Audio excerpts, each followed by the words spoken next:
स्वागत है आपका आज की खबर में। मैं हूं आपके साथ रागिनी सिंह राठौर। रुक करते हैं हरियाणा की बड़ी खबरों का।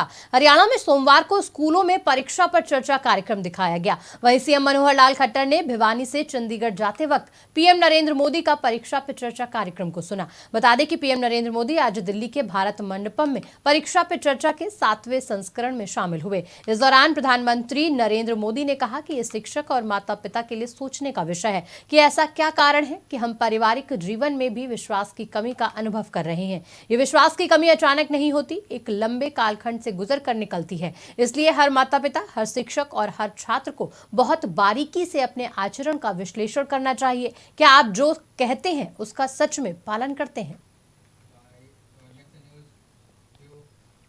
हरियाणा में नैनो यूरिया खाद को लेकर वक्त काफी चर्चा हो रही है और किसानों के बीच भी माहौल गर्म है। इसी कड़ी में करनाल में भारतीय किसान यूनियन के बैनर तले प्रदर्शन किया गया। ये प्रदर्शन नैनो यूरिया खाद की बिक्री को लेकर था, जिसमें किसानों का कहना है कि इसका ट्रायल नहीं हुआ है, ये महंगी भी पड़ रही है और ऊपर से जबरदस्ती की जाती है कि आपको यूरिया तब मिलेगी जब आप नैनो यूरिया की बोतल लेंगे, जिसको लेकर किसानों में रोष है। और इसी को लेकर किसान नेता भारतीय किसान यूनियन के बैनर तले कृषि एवं किसान कल्याण के दफ्तर पहुंचकर ज्ञापन देते हुए नजर आए। उनकी मांग यही है कि किसानों को जबरदस्ती नैनो यूरिया बेचा जा रहा है और अगर आगे भी ऐसा होगा तो फिर वो उस जगह पर ताला लगा देंगे। अब देखना होगा कि किसानों की मांगों पर कृषि विभाग क्या एक्शन लेता है।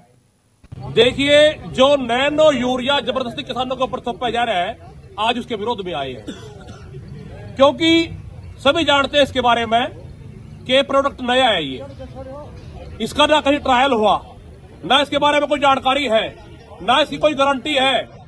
और अगर इसका इस्तेमाल करते हैं दुगुने से महंगा पड़ता है यूरिया से, क्योंकि 250 रुपए की कीमत है और 300 रुपये कम से कम खर्चा भी आता है इसका। क्योंकि जो यूरिया होता है, जो पहले यूरिया आता है, उसका तो छिंटा दिया जाता है खेत के अंदर। किसान अपने आप छींट देता है यूरिया को, उसकी कोई लागत नहीं है, खाली यूरिया ले आओ, छिंटो और छुट्टी। इसका तो खाली स्प्रे होता है बस, और स्प्रे बहुत महंगा पड़ता है। जबरदस्ती बिल्कुल बंद होनी चाहिए। किसान अगर अपनी मर्जी से ले तो ठीक है, कोई दिक्कत नहीं, ले लो, कोई दिक्कत नहीं है। लेकिन अगर ये शर्त रखेंगे कि अभी 2 कट्टे यूरिया के लेओगे तो आपको एक पैकेट उसका नैनो का लेना पड़ेगा, ये गलत है। बस जबरदस्ती बिल्कुल बंद होनी चाहिए। अगर जबरदस्ती ऐसे ही रही तो किसी विभाग के दफ्तर का ताला। ये मामला संज्ञान में आया है कि नैनो यूरिया कुछ डीलर जो है जबरदस्ती किसानों को दे रहे हैं। विभाग के संज्ञान में ऐसा कोई मामला नहीं है। कोई भी फर्टिलाइजर ग्रेड है या इंसेक्टिसाइड है जो हमारे लाइसेंसी डीलर बेचते हैं, उसमें किसी भी किसान को कोई भी खाद के साथ दवाई या नैनो यूरिया जबरदस्ती देने के लिए विवश नहीं कर सकता। अगर इस तरह की कोई बात है, वैसे समय समय पर विभाग जो है रैंडम इंस्पेक्शन भी करता है, चेकिंग भी करते हैं, और हमारे फील्ड स्टाफ और हमारे फर्टिलाइजर इंस्पेक्टर, जिसमें हम भी हैं, हम चेक करते हैं और एफसीओ जो फर्टिलाइजर कंट्रोल ऑर्डर है उसके तहत कार्रवाई अमल में लाई जाती है। पीछे सीजन में हमने बहुत सारे दुकानदार चेक किए थे, इस तरह शिकायतें मिली थी, तो 10 से ज्यादा जो है। हरियाणा रोडवेज के ड्राइवर की बेटी ने तमिलनाडु चेन्नई में खेलो India national youth game boxing में कांस्य पदक जीतकर प्रदेश का नाम रोशन किया। वल्लभगढ़ के सैनिक स्कूल में पढ़ने वाली 12वीं कक्षा की छात्रा डिंपल ने 48 किलो भार वर्ग में ये उपलब्धि हासिल की। इससे पहले वो इसी कैटेगरी में सीबीएसई खेलों में गोल्ड हासिल कर चुकी हैं। वापस घर लौटने पर स्कूल की प्रिंसिपल ने छात्रा और उसकी मां को सम्मानित किया और उसके उज्जवल भविष्य की कामना की। छात्र ने बताया कि स्कूल प्रशासन की तरफ से पढ़ाई और गेम में उसकी बहुत मदद की गई है। डिंपल ने कहा कि अब उसका मकसद इंटरनेशनल खेलों में गोल्ड जीतना है, जिसके लिए वो कड़ी मेहनत कर रही है। वहीं डिंपल की मां ने निर्मला ने बताया कि उनकी बेटी ने उनका बहुत नाम रोशन किया है और उन्हें उम्मीद है कि आगे चलकर वो और मेहनत करेगी और गोल्ड जीतेगी। मेरा नाम डिंपल है, मैं 12th आर्ट्स में पढ़ती हूँ सैनिक पब्लिक स्कूल में। मैं खेलो इंडिया यूथ गेम्स में ब्रॉन्ज मेडल जीत के लाई, जो अभी तमिलनाडु चेन्नई में हुआ था, जिसमें मैंने पार्टिसिपेट किया था और मैंने 4 लड़कियों को हरा के मैंने ब्रॉन्ज मेडल हासिल किया है। 48 केजी में खेली थी, 48 वर्ग में।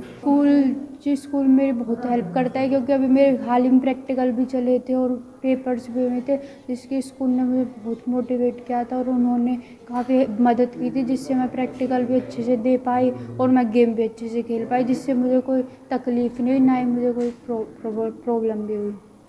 स्कूल ने अभी मेरा हाल ही में अभी स्वागत किया था। देखिए, डिंपल एक बहुत ही होनहार छात्र है और वो हमारे स्कूल में आर्ट्स की स्टूडेंट है, 12th आर्ट्स में पढ़ती है और काफ़ी दिन से और कई सालों से वो तपस्या कर रही है। और आज ऐसा नहीं है, सीबीएसई में भी उसका गोल्ड मेडल था और आज खेलो इंडिया में भी उसका ब्रॉन्ज मेडल है। हमें उम्मीद तो गोल्ड और सिल्वर की थी कि गोल्ड या सिल्वर तो पक्का था, बट कहीं ना कहीं हमसे शायद चूक हुई है। बट फिर भी हम बच्चे का हौसला अफजाई कर रहे हैं कि कोई बात नहीं। आज डिम्पल ने हमारे स्कूल में आकर झंडा फहराया। इससे पहले हमारे स्कूल में श्री सिंगराज अधाना जो कि ओलंपिक में मेडलिस्ट है, वही झंडा फहराते थे और आज हमारी बेटी ने झंडा फहराया। मुझे इस बात की बहुत खुशी है। उनकी माताजी को भी हमने बुलाकर सम्मानित किया, क्योंकि according to my point of view that is माता निर्माता भक्ति। तो माता, पिता, गुरुजनों, ये इन्हीं लोगों का सामर्थ्य होता है, इन्हीं लोगों का साथ होता है किसी बच्चे को बनाने में। देखिए डिम्पल एक में मुझे बहुत अच्छा लगा। मेरी बेटी ने बहुत नाम रोशन किया है और आगे ये गोल्ड लाएगी। ये बहुत ज़्यादा मेहनत करती है। सुबह 4 बजे उठती है, अकेडमी जाती है, अकेडमी से आके स्कूल जाती है, फिर स्कूल से जाके फिर अकेडमी जाती है। बहुत ही मेहनत कर रही है। इसके पिताजी हरियाणा रोडवेज में ड्राइवर है, राजीव कुमार नाम है उनका।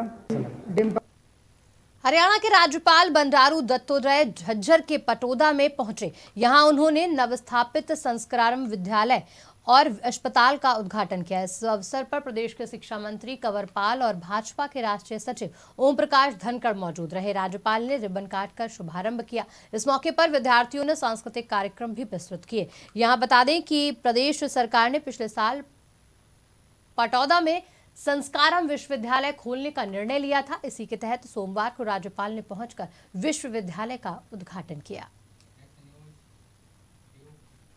नंगल के साथ लगते वन क्षेत्र में लगातार जंगली जानवरों का शिकार किया जा रहा है, जिसे लेकर वन्यजीव विभाग भी पूरी तरह से अलर्ट है और शिकारियों पर नकेल कसने के लिए विभाग रात के समय इलाके में गश्त बढ़ा दी है। जिसका ताजा मामला नंगल से सामने आया, जहां विभाग ने जंगली जानवर का शिकार करने वाले 2 अपराधियों को पकड़ने में सफलता हासिल की। जानकारी देते हुए रेंज ऑफिसर ने बताया कि उन्हें गुप्त सूचना मिली थी, कि जिसके आधार पर उन्होंने इन आरोपियों को गिरफ्तार करने में सफलता पाई और इनके पास से जंगली जानवर भी बरामद हुए। मौके पर पहुंची उनकी टीम ने इनको धर दबोचा और उचित कार्रवाई की। उन्हें माननीय न्यायालय में भी पेश किया जाएगा। साडी टीम ने गश्त कर रहे थे। गश्त दौरान सानू गुप्त सूचना मिली कि पिंड छोटेवाल दे एक पोल्ट्री फार्म आ, कुछ बंदे सूर का जंगली सूर का शिकार करके ਉਹਦੀ ਕੱਟ-ਵੱਢ कर रहे हैं। तो साडी टीम ने उत्थे जाके छापा मारिया तो उत्थे मौके ते सानू 2 व्यक्ति मिले। एक का नाम मोहित कुमार, दूसरा सुखदेव सिंह। तो अभी इन्हों को एक जंगली सूर साबत बरामद किया, मारिया हुआ साबत किया। तो उस तो अभी इन्हों उत्थों अपनी कस्टडी च लैके रोपड़ अपने दफ्तर लै गए। उस तो बाद कार्रवाई करके जी पुछगिछ करन दौरान उस तो बाद अभी इन्हों सिटी थाने राहदा ही छड्डता। हुण असीं अज इन्हों मानयोग कोर्ट नंगल डैम विखे पेश कर लेके आ जा धारा इत्ते लगदी है जी under section 9 52 of act 1972 amendment 1922। हाँ जी सर, नहीं ये मनते सर्कस एक समय था जब सर्कस का क्रेज हुआ करता था। गांव तो गांव, शहर में भी सर्कस के लोग दीवाने होते थे। लेकिन अब आधुनिकता की दौड़ में सर्कस पिछड़ा जा रहा है। जान को जोखिम में डालकर सर्कस के कलाकार लोगों का मनोरंजन करने में जुटे हुए हैं। इसके बाद भी सर्कस का कम होता क्रेज कलाकारों के लिए मुसीबत का सबब बन रहा है। ये दर्द है गुरुग्राम के गौशाला मैदान में लगी भारत सर्कस के कलाकारों का। शहर शहर घूमकर लोगों को हंसाने और अपनी कला से आकर्षित करने वाले कलाकारों के सामने रोजी रोटी का संकट गहराता जा रहा है। हालांकि सर्कस को बढ़ावा देने के लिए बॉलीवुड से लेकर टॉलीवुड तक ने कई फिल्में बनाई हैं, लेकिन इसके बाद भी सर्कस के कलाकार लोगों के दिलों में अपनी खास जगह नहीं बना पाए। गुरुग्राम के गौशाला मैदान में लगी भारत सर्कस के कलाकार इन दिनों संकट से गुजर रहे हैं। एक हफ्ते से सर्कस के कलाकार दर्शकों की बांट जो जा रहे हैं।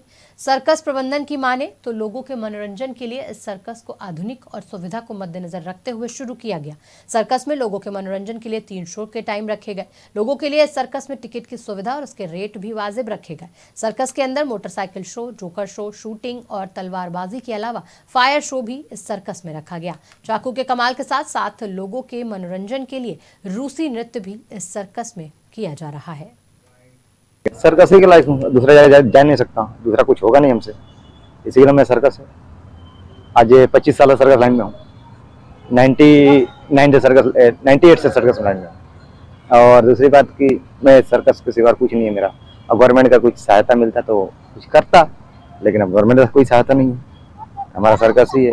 गवर्नमेंट से यही कहना चाहता हूँ कि हमारा सर्कस का बहुत कुछ छीन चुके हैं गवर्नमेंट। तो हम सरकार से यही चाहता हूँ कुछ सहायता हम लोग सर्कस वाला लोग की करना चाहिए उनको, कि हमको कुछ हेल्प होए, ठीक है। और दूसरी बात पब्लिक से ही कहना चाहता हूँ ज़्यादा से ज़्यादा आप लोग आए, सर्कस को हमारा रौनक बढ़ाएं। बहुत बहुत आप लोगों को मेहरबानी रहेगी कि हम लोग कुछ आप लोग आइएगा तभी हम लोग सर्कस चलेगा। और हम लोग और भी जितना हमसे कोशिश होगा उतना आप लोगों को हंसाएंगे और भी आइटम हम लोग दिखाएंगे।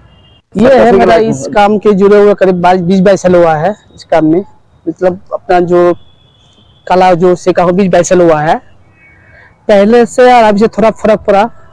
फर्क क्या, पहले जानवर वगैरह था तो हम पब्लिक बहुत आते थे, अभी भी आते हैं। जिम्नास्टिक का खेल अपना पास अपना जितना पब्लिक भरा हुआ ऑडियंस ज्यादा से ज्यादा आता है हम लोग का खेल की कला देखने के लिए कर्तव्य बहुत अच्छा लगता है।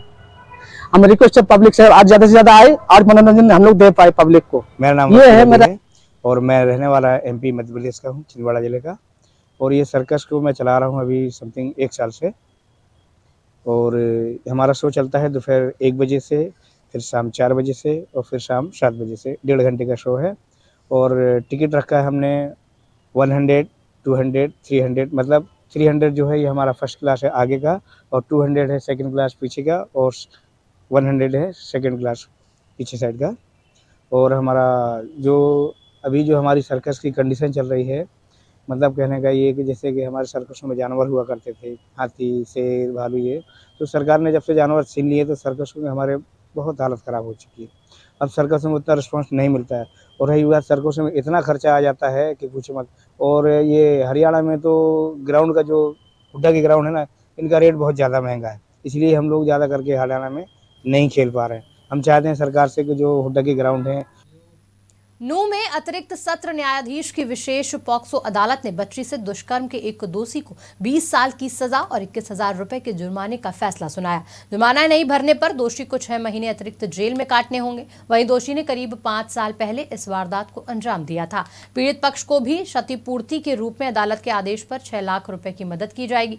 विशेष पॉक्सो अदालत के विशेष अभियोजक ने जानकारी देते हुए बताया कि मई 2019 में एक 8 साल की बच्ची अपने घर पर खेल रही थी, जबकि परिजन मजदूरी के लिए बाहर थे। इस दौरान आरोपी ने बच्ची को जबरन घर से उठा ले गया, फिर मारपीट और गला दबाते हुए दुष्कर्म की वारदात को अंजाम दिया था। पुलिस ने इस संदर्भ में गंभीरता दिखाते हुए आरोपी के विरुद्ध केस दर्ज कर गिरफ्तार किया।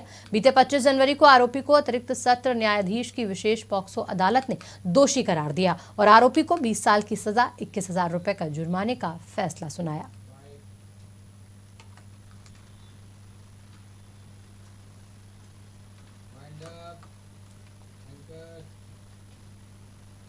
फिलहाल बुलेटिन में इतना ही। देश दुनिया की तमाम खबरों के लिए देखते रहिए आज की खबर।